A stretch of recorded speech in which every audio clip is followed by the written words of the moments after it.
পরিষ্কার এখানে নেই। যেখানে নমনীয় তোমাকে হতে হবে, আমি কেন নমনীয় হব? যেখানে তুমি বাতিলের উপর আমি বাতিলের উপর, তুমি বদ্দিনের উপর আমি দিনের উপর, তুমি কোরআনের পক্ষে আমি যখন কোরআনের পক্ষে, নমনীয় তোমাকেই হতে হবে। আমার নমনীয় হওয়ার কোনো স্কোপ নাই। হযরত আব্দুল্লাহ বিন হুযাফা রাদিয়াল্লাহু তাআলা যখন এই কথা বললেন, চার বেটা জীবন তো একটা থেকে একটা দিতে জীবনে একটা থাকলে একটা দিয়ে প্রমাণ করতাম ইসলাম এবং ঈমানের দাম কত। এই কথা যখন বলছে তখন বাদশা কয় যে এটা মানুষ না,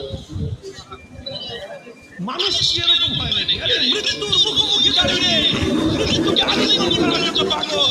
কয় জীবনে একটা আছে দেখে একটা দিতেছি, একটা দিতে এখন তো দিলের মধ্যে ভয় ঢুকে গেছে।